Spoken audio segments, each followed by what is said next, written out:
enjoyable holiday season. This is our first webinar of 2021. Today, we welcome Aaron Kane from Rocky Mountaineer. Aaron will tell us all about the exciting rail trips Rocky Mountaineer has to offer, including Canada, which hopefully we can visit soon, and their brand new adventure in the United States, which is starting up later this year. As a reminder, we would appreciate it if you would mute yourself so there is no background noise during the presentation. And if you have any questions, please use the chat box and we will get to your questions at the end. So sit back, relax, and enjoy the presentation. Take it away, Aaron. All right. So thank you so much, Jim. Thank you so much, Dominique. Good evening, good afternoon, wherever I'm reaching you. It looks like a good looking group here, Jim. I can see these folks are train fanatics. So off we go. So by way of introduction, I'm Aaron Kane. Jim, you almost got the name right. Well done. I am from the far northwest of Washington State up in the San Juan Islands. So that's the hint of the Canadian accent that you'll see. I am a third generation train fanatic and train employee. So the black and white pictures you see here around my face are my granddad's photos. He worked the Union Pacific lines where our new route is actually going. So my family's quite excited about that. The color photos are from my uncles on the Canadian side of the border, where they work the Canadian Pacific line, all the way from Vancouver to Banff and Lake Louise area. So absolute labor of love. Delighted to be sharing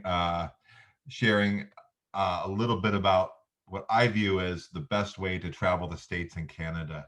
So today's presentation is we're going to do a brief overview on our Canadian products. So we offer 3 routes plus round trips in Canada, but the big exciting news that we're offering here is a trip that's closer to home for many of you, a trip through the southwestern United States. So quick overview on Canada, and then we'll get into the US product here in short order.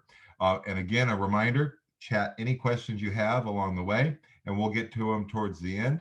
If I miss anything important, Jim or Dominique will interrupt me as we go. Before we kick things off, though, I do want to note on just a quick note with we're operating in a COVID world, and safe health and safety is our absolute priority for you, our guests. So just note, everything is an absolutely fluid situation. We are going to follow whatever the top tier medical guidance is. If the trip was to travel right now, our train cars would be going at half capacity. We'll be having touchless check-in, enhanced sanitation. We have special misters that similar to what the airlines use that clean those cars twice a day. Of course, not when you're on there, and plenty of space in between you and the staff and other clients as well. So again, it's an evolving situation, but we will be top tier, top of the line, no matter when we start operating. So I wanted to kind of set the table on the Rocky Mountaineer experience. So you may or may not know, if you haven't looked into us before, is that Rocky Mountaineer is unique. We are considered the #1 luxury train line in the world at the moment, but we're unique amongst our peers in that we don't have sleepers on board the train. Of course, you're allowed to take naps, but our philosophy is we don't want you to miss a moment of the scenery. So we travel daytime only, typically 9 to 5 type scenario during the day. And then you'll be staying in a beautiful hotel overnight, and you have the opportunity to explore these beautiful alpine villages that we're traveling through on both sides of the border. So a typical day with us, you'll leave our stunning station. For example, if you're leaving our Vancouver station, there'll be bagpipers playing, grand pianos playing. It's quite the procession getting on board the car. All of the staff in Vancouver will line it, and along with a lot of the local townspeople will wave you off. And that happens in all the towns that we operate in. It's quite exciting. You'll see upper right here that all meals are included. It is an all-inclusive product on board the train here for you. So a typical day, we'll pull out of the station. You'll be served breakfast right away, 3 or 4 course breakfast. These chefs operate at a very high level. Many of them come from Michelin-starred restaurants. It'll be locally sourced cuisine, with a very regional feel to it. Lower left. Oh, sorry. In the evenings, you have the opportunity to get out and explore on your own. If you want our recommendations, we can send you off to other restaurants we like, or you can explore on your own. Lower left, the sightseeing on the train. We picked the best routes in British Columbia, Alberta, Utah, and Colorado. Um, not much traffic on these routes, and we were able to go quite slow, 25, 30 miles an hour. It's a sightseeing train, so you can really soak it in. And we actually call it Kodak speed because you can take those perfect photos. And every car with us is a dome car with windows that go straight up to the top there. Now you see the gentleman pointing out the window in the lower picture here. That's one of our hosts. Every car has between 2 and 4 hosts, depending on how many guests are on the car. They're serving you, they're interacting, they're helping you meet folks, but they're also pointing out the historical significance of areas that we're traveling through, telling stories and narrating the journey for you, and spotting wildlife for you. So it's common when I'm traveling in Canada, for example, you'll be rolling along at 30 miles an hour and you'll suddenly feel the train slow down and you'll hear the announcement, okay, there's a bighorn sheep coming up. There's a moose on the left. Somebody spotted Bigfoot. Usually on a show, on a live show, that's my check to see if I haven't put anybody to sleep. So everyone was still paying attention. Good job. Um, but in all seriousness, there were 2 Sasquatch sightings last year. But it was, keep in mind, it is an all-inclusive product, so somebody may have had a couple of beers involved ahead of that. So here's an overview of the routes that we offer. If you're looking at our brochure, you'll find that our routes are color-coded for you. So if you're looking at the brochure and you know that you're going to Banff and Lake Louise here in the lowest route, the first passage to the west, this is our original route that United Canada here. If you know you're going to that one, just go to the brown pages in your brochure. There's 12 to 14 of them there, and that'll show all the packages that are associated with that particular route. The next thing to be aware of, actually, I'll just talk a little bit about each of the routes and what high points each of them has and what the draw is for each of them. So the first one I just mentioned a moment ago is First Passage to the West.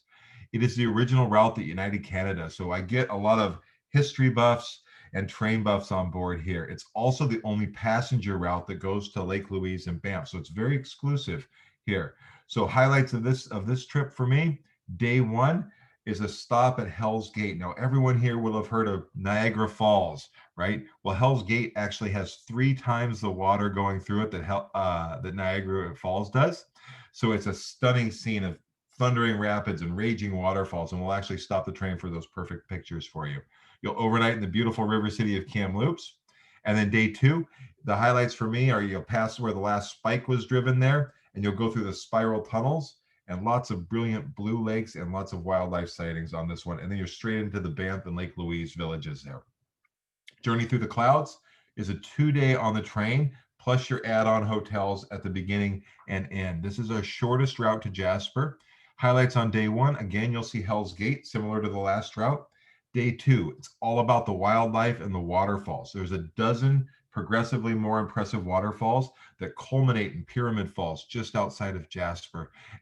And for wildlife, the hosts on board tell me that this route to Jasper, you'll see more wildlife typically than any of our other routes. So if the animals are on your list, this is a great one to check off a lot of the boxes there. Now, another thing to take note of, when you finish on either of the 2 Jasper routes, there's not an international airport there.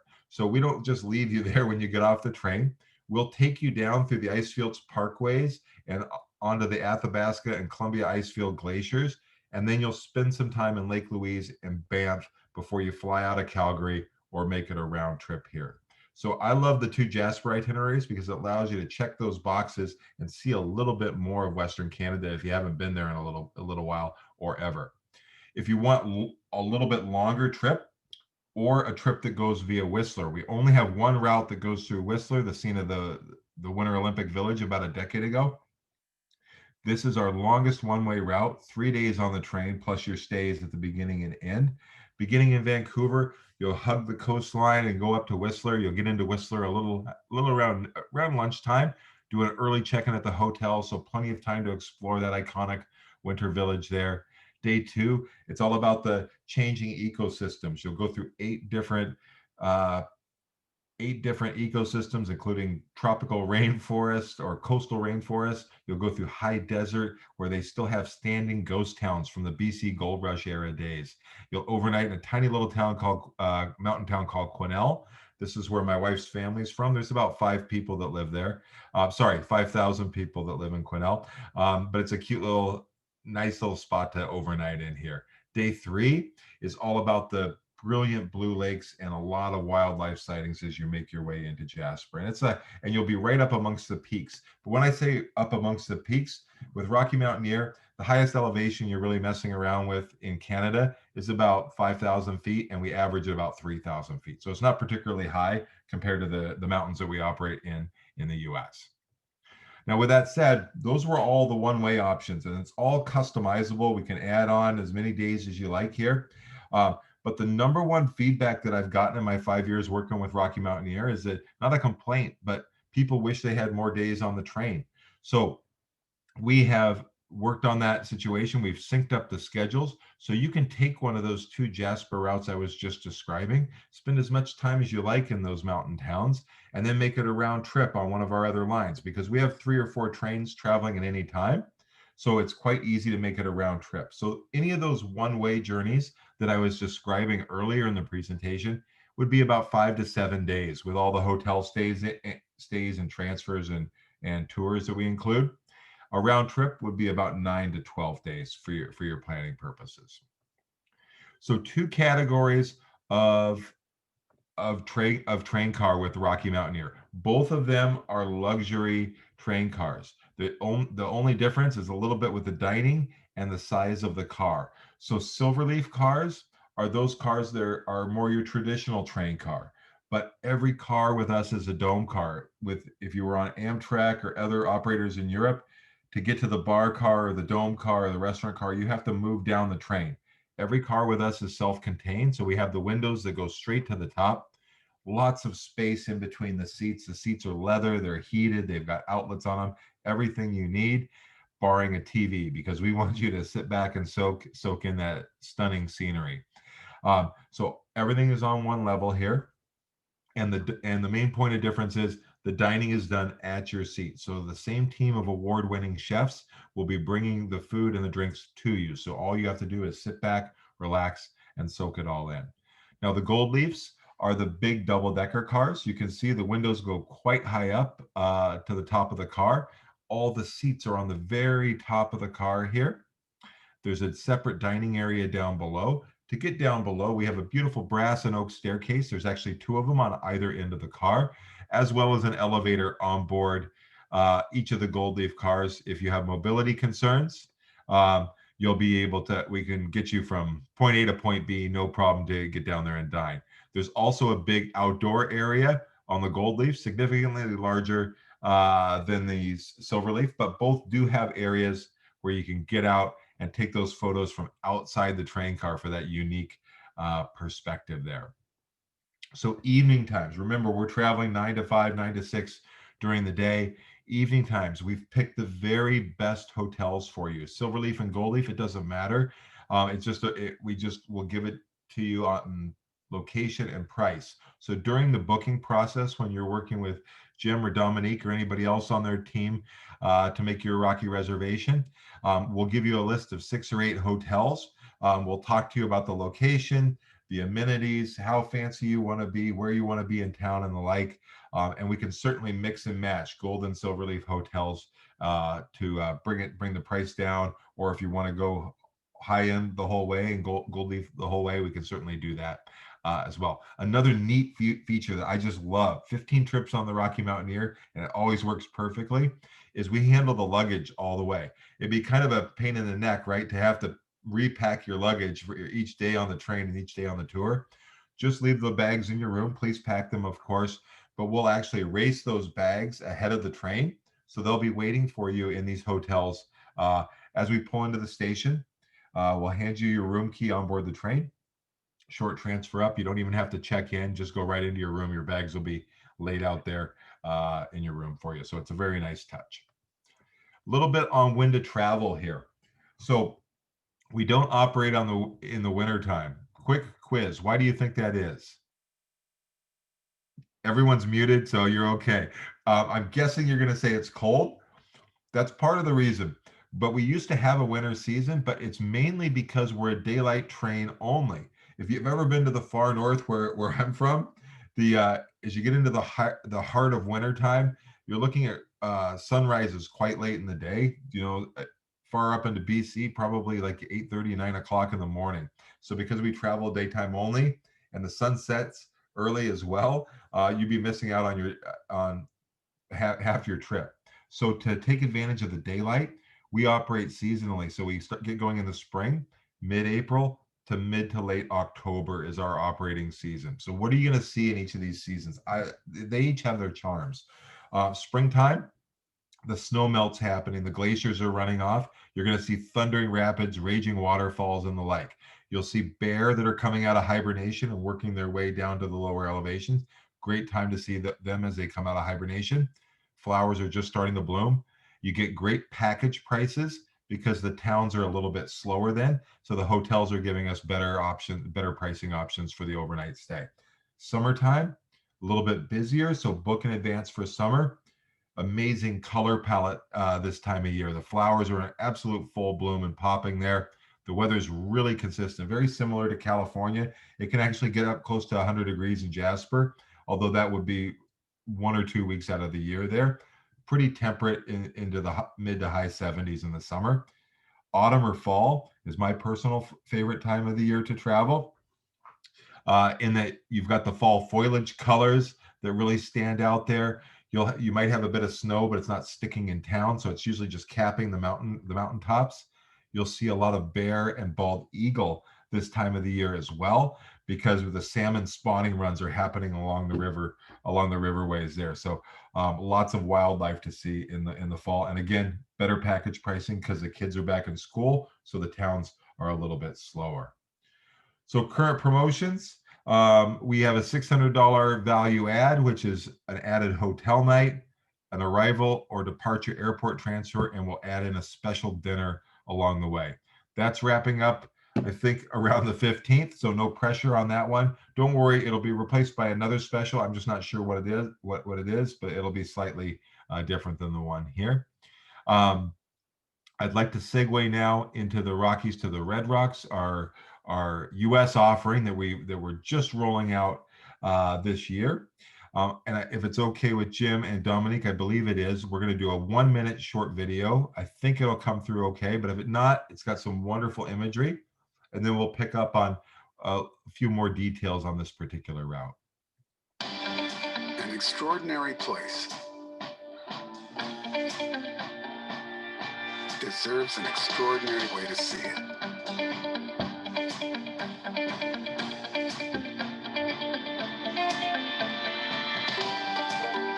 Our newest route, Rockies to the Red Rocks, brings 30 years of Rocky Mountaineers' world-class service to the stunning desert vistas of the American Southwest. Traveling from the vibrant Denver, Colorado, past some of nature's wonders, vast canyons, chromatic deserts, and panoramic views, to the mesmerizing red rock landscapes that twist through the bright blue sky. It's rail travel at its best. After all, if you're going to see an extraordinary place, you want an extraordinary way to see it.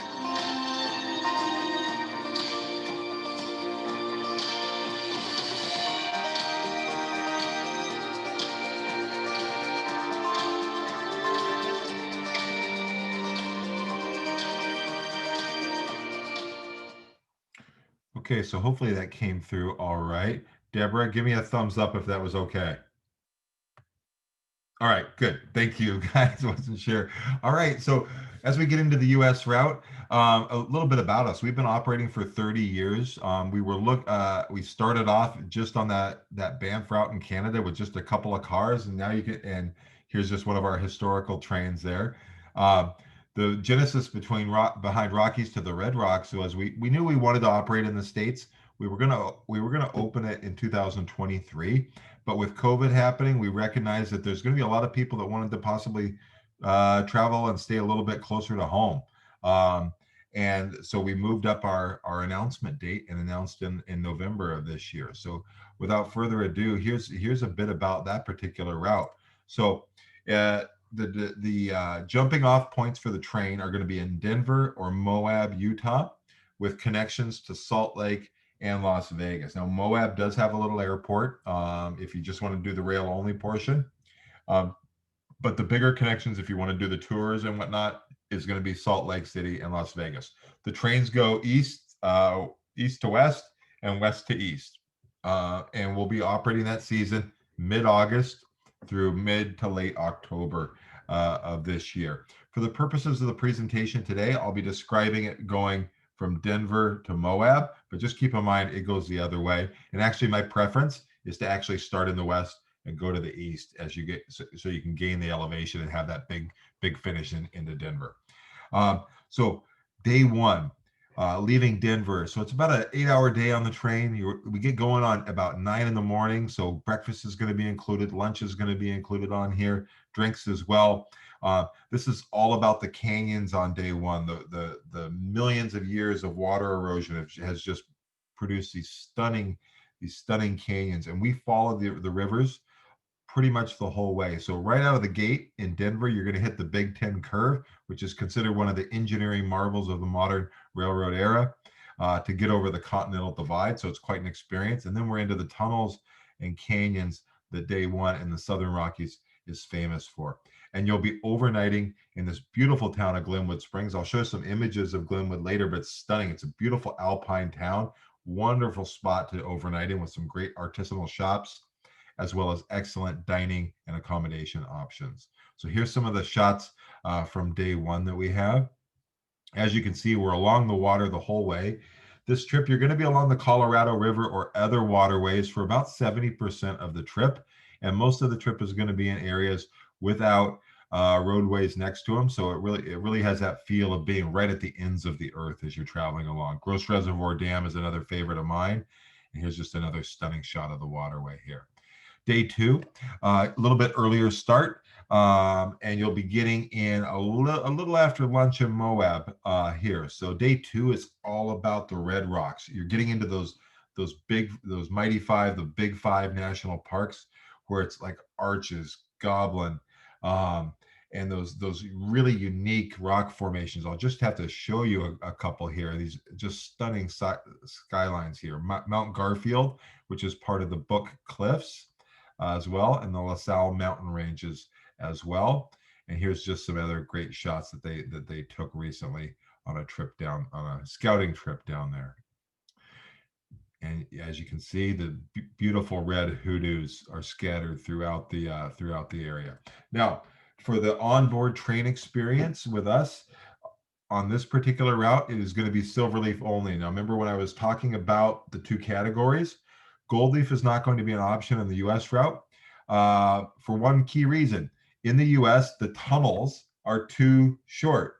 So we have to go with our lower category luxury car, which is all on one level. The Silverleaf are very sleek and they'll slip right in, but no Goldleaf on this particular route.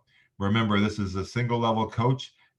Same team of award-winning chefs. They're going to be serving more of a Southwest fare. It'll all be locally sourced food for you. Bar opens between 9 and 10 in the morning, really whenever you want it to.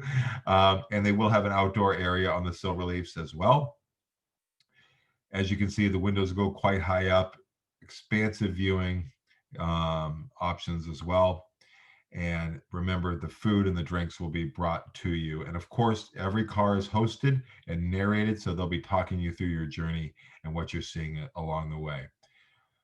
Now, there is an option if you want some upgrades. We do have a number of, so the story with the upgrades is because we can't offer the Goldleaf, some guests like a little more room to move around.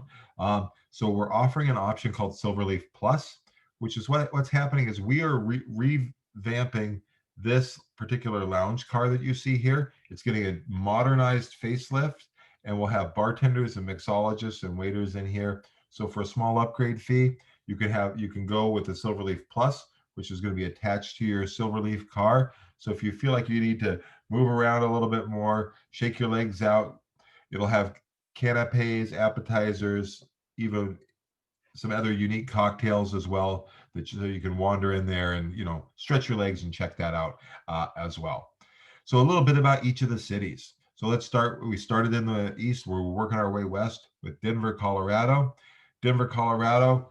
We're going to be leaving from Union Station, which is one of the grand old railway stations of the modern and historical area there, right in downtown Denver. There's walking area, shops, lots of museums. They call this one at the top the Dam, Denver Art Museum. Denver is known as the Napa Valley of hops and microbreweries. So there's wonderful, if you want to go on a pub crawl and beer tour, you can check that out. Here's some other imagery from stuff that's quite close by in the Denver area. And Glenwood Springs, this is where you're going to be doing your overnight. Now, Glenwood is a hot springs town. So 2 or 3 hot springs in the town. I believe we have access to at least 2 of them there. So we'll be staying in 3 different hotels in Glenwood when you get in. The shop owners are super excited that we're coming. They're going to be staying open until 10 o'clock at night. So even though we get in at 5, you'll have plenty of time to eat and walk around and shop. It's a very small downtown, but it's a very authentic mountain town. It hasn't been overrun by the Hollywood set or anything of that nature, but plenty of choices for dining in bars and shopping and the like. Here's just another shot of one of the hot springs that's available there. Moab, Utah is the end of the line. And this is more of your desert artistic community here out there amongst those red rocks. Again, the downtown, it's all authentic. You won't find any chain restaurants or chain setups there. It's all local artisans and artists there. Easy to get around. All the accommodation is right there in town as well. I'll just show a few more shots of the Moab area and just these beautiful rivers that have worked their way through the red stone there.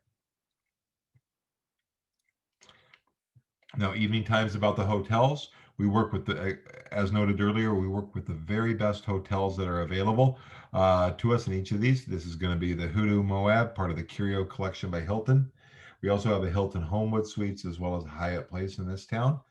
Glenwood Springs, we've got a modern property, the Glenwood Hot Springs Hotel. That was the picture of that pool that was lit up at night I just showed you. If you want a more historical hotel, the Hotel Colorado and the Hotel Denver were built for the railways over 100 years ago. I believe Al Capone stayed in one and both of the Roosevelt presidents stayed in another. So they do have the historical significance. And the Denver hotels. This is where, if you want the upgrade experience on the hotels, this is where you'll want to do it. There's 3 hotels that we offer right in the Union Station area. The top picture here is of the Maven. This is a more modern, funky, artsy property, about a block and a half away from the station. And all transfers are going to be included for you if you need them. But Denver, it's an easy walk if you want to just stretch your legs a little bit. Lower left here is the Crawford Hotel. This hotel is actually part of the railway station. So if you want to really immerse yourself into the look and feel of the railway experience with us, just stay at the Crawford. You can walk out of your room and check out, and you're right there at our station for checking in for your train trip that day. The Oxford is about half a block away. Again, it's also a railroad era hotel, but all 3 of these are quite fancy. It's just whether you want the more modern property or the more classical railroad era hotels. To wrap things up and hit the home stretch here, I did want to talk briefly about some of the standard itineraries. We won't talk about pricing here. You can work with your agents about that. But if you want just something simple, fly out from Northern California, if you like, or wherever you're at, into Denver, a night in Denver, just do the train journey and then fly out of Moab. That's easily done with us. We can also do more expansive options with connections to Salt Lake City. Now, a cool thing with us is when you get off the train, you have several options. You can have a car rental where you go at your own pace, and we just give you the itinerary you should take and go at your own pace. We could have a private driver for you. We could have a Mercedes luxury Sprinter van if you wanted to go with a smaller family group, or you can be in a luxury motor coach where they have a driver guide as well as another guide narrating the experience for you. So all of these options can be done by a car rental or these various levels of luxury motor coaches or vans. We also have Vegas connections options, and all of these are going to include lots of stops, stays in all of the 5 big national parks, as well as many meals along the way. We look to include a mix of meals with the group as you're traveling, but sprinkle in usually one meal a day where you can go out and explore and do your own thing as well. So to hit the home stretch here, Jim and Dominique, we're almost done here. I did want to note we are absolutely flexible with our booking terms here. With the Rockies to the Red Rocks, you can hold your booking for $25 down payment right now. And in fact, half of our seats have already sold since November for this US route. Everything with us is going to be refundable for the next 60 days after you book. And even then, after you pass the 60 days, we do allow 2 date changes as we get closer to the season. So if you're not feeling comfortable to travel, we can always push it later into the season or into as far as 2023, or even do name and date changes there. So Jim, Dominique, I am wrapping it up. I wanted to check and see if we had any of the chats come through, or Jim or Dominique, if I've missed anything in particular, let me know and I'll cover it right now. Well, I don't think you've missed anything particular there, Aaron, but we do have some questions. Okay. Now, one is how do people get from, let's say you said you like to go from the west to the east. So if they fly into Vegas or they fly into Salt Lake City, I'm assuming that those charters are available in the other direction as well. Yes. And if they don't, how do they get from Vegas or Salt Lake, if they don't take that option, to Moab? So we have tour operators and drivers and partners on the ground in both Salt Lake City, and these are people working on behalf of Rocky Mountaineer, so Salt Lake City and Las Vegas. So we can have people waiting at the airport, but more typically would be you would check into our hotel in Las Vegas, and we'll be waiting downstairs during checkout with a little desk, little sign that's similar to what you would see with cruise lines and other tour operators. And then you're in for your sightseeing and you're working your way towards Moab then. Okay, cool. And considering that we're thinking that this is going to be a huge success, especially since we don't have to leave the country, so no passport is needed, no COVID test to get out of the country or back into the country is needed.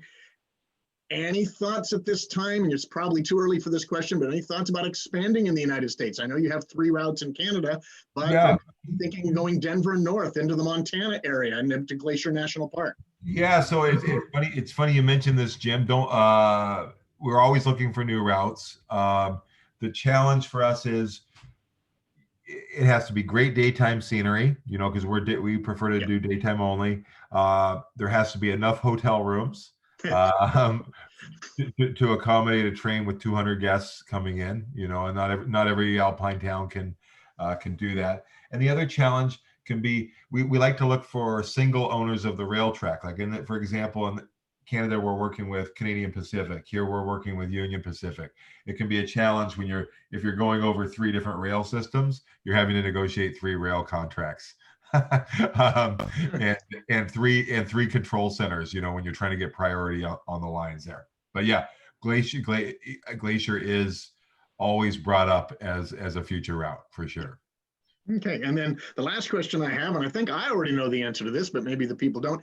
On the trains themselves, are you assigned a specific seat or a specific car, and then you just grab your seat every day, or how does that work? So the seats are assigned, and yes, we can note your request. I believe it's against rail policy to be able to guarantee it, though. So you'll find it out. You'll find it out a day or 2 before where you're at. But if you've got a location request, if you want to be up at the front, back, we'll do our very best there. The only circumstance where you would move seats, so that'll be your seat for the whole journey.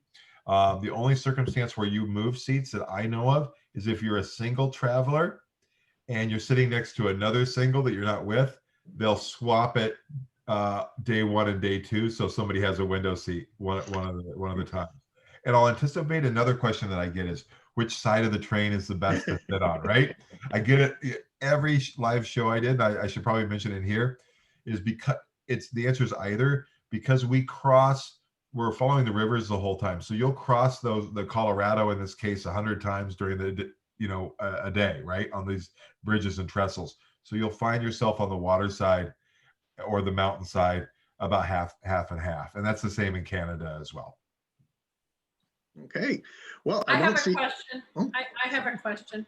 How long is that transfer from Vegas to the train? It'd be 5 hours hard driving, but Dominique, that'd be rare done. We work in an overnight stop in one of the national parks there. So Okay. they're driving, touring, eating, wining, dining. Then we're stopping for the night out in, I think, Silverton or something like that, and then continuing on to Moab. So it's a gradual progression. It'd only be yeah. So when you're booking the package, to go to Vegas, and I'm assuming you could go in a couple of nights. Then your package starts in Vegas. You have an overnight in a hotel, and then you get on the train the next day. Or it could be 5 days. Everything is customizable.